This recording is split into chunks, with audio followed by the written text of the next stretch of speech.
بسم الله الحمد لله والصلاة والسلام على رسول الله. السلام عليكم ورحمة الله وبركاته.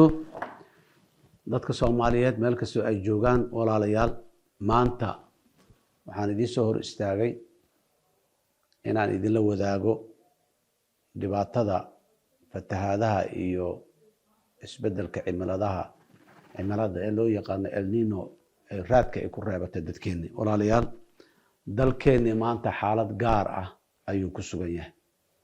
dadkeena maanta meel kastoo ay joogaan waxa saameeyay arrintan fatahaadaha ha u kala darnaadeen dhulalka qaar.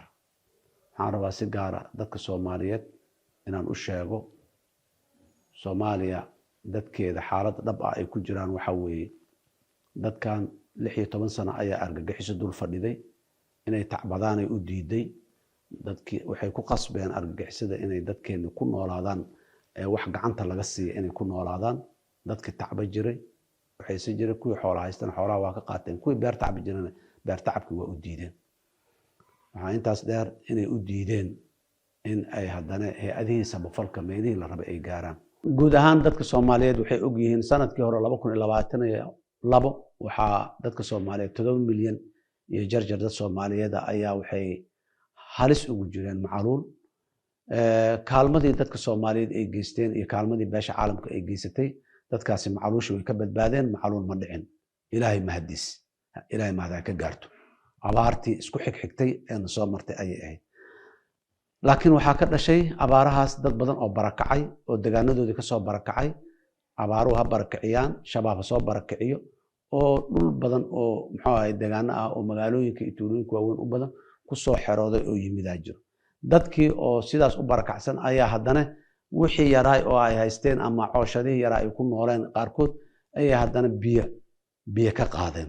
walaalayaal dadkeenni meeshaas ayay marayaan ayagoo awalba nuglaa oo abaaro ay usoo nuglaadeen oo argagixisada iyo khawaarijta iyo talaxumadeeda ay usoo nuglaadeen ayaa haddana waxaa dhacday inay haddana masiibadan kale ay kusii habsatay.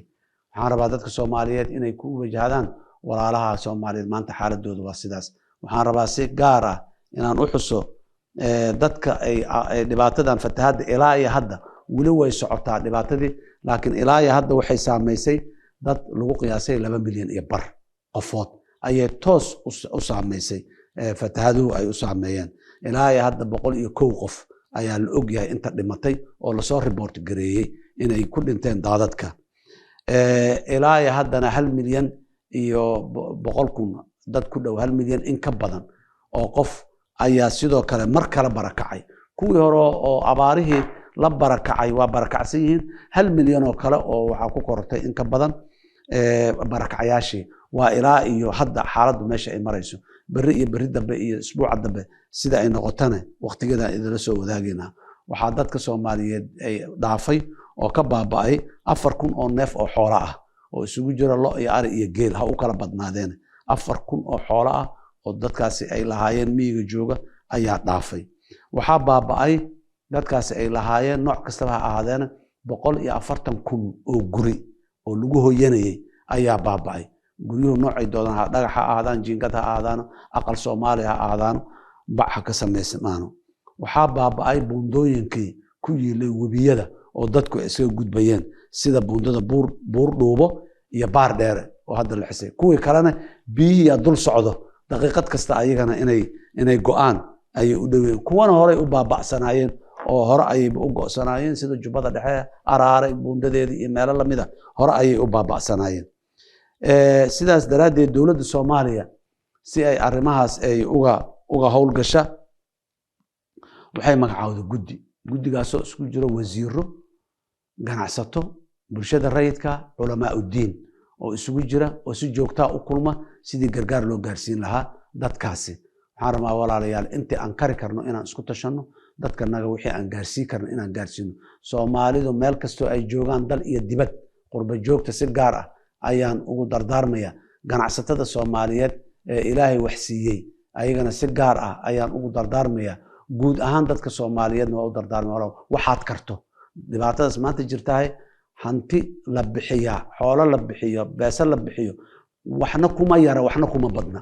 waxa ugu yar hadaad bixisana kuma yara waa loo baahan yahay waxa ugu badan hadaad bixisana kuma badna marka kumana yara kumana badna waxaan ka codsanayaa dadweynaha Soomaaliyeed in ay maxaan ku raadayay khasnadahooda furaan jeebabkoodana ay furaan oo ay dadka Soomaaliyeed gargaarkaasi ay marna si hagar la'aan u gaarsiiyaan walaalayaal meesha dhibaatooyin ka dhaca cunto yaraana jirto cuntadii male wixii dadku haysteen muxuu daadadka ka qaaday wixii kalena xataa wax culays badan ka jira sidii loo gaarsiin lahaa hadii ay yihiin hay'adaha caalamka hadii ay yihiin muxuu dadka Soomaaliyeed gurmanayaan laakiin haddana waa la gaarsiin karaa hadii uu la isku dayo qiimo badan qofka bini'aadanka noloshiisa wax ka qiimo badan male wax kasto qofka noloshiisa badbaadinaya qiimo kasta ku kacaan in la gaarsiiyo waay waxa laga yaabaa dadka qaarkiis in yaraadeen waxoogaan yarkaan dhiibay laakiin qarashka lagu geynaya ka badan ha ka badnaado walaalayaal ku bixi ha gaaro qofkii wax gaaro dadkeena biya qaaday haddana maanta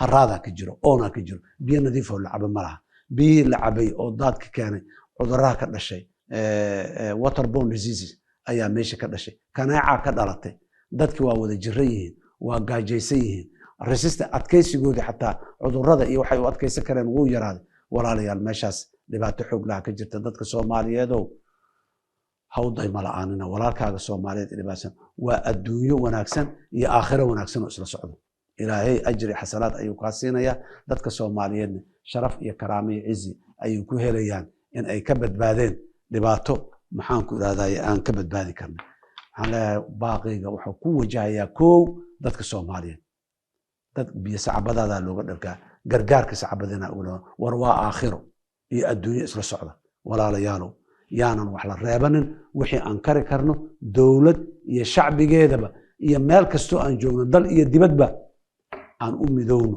inaan badbaadino naf Soomaali ah walaalayaal aan ku celiyo mar dambe waxaan ku soo gunaanadaya dhibaatada taagan dadka Soomaaliyeed ee la gargaarayo waxna kuma yara waxna kuma badna ha isdeen waxaan waa yar yihiin ha isdeen waxaan ma awood waa badan yihiin war waxaad haysata wax ka bixi ilaahay ku soo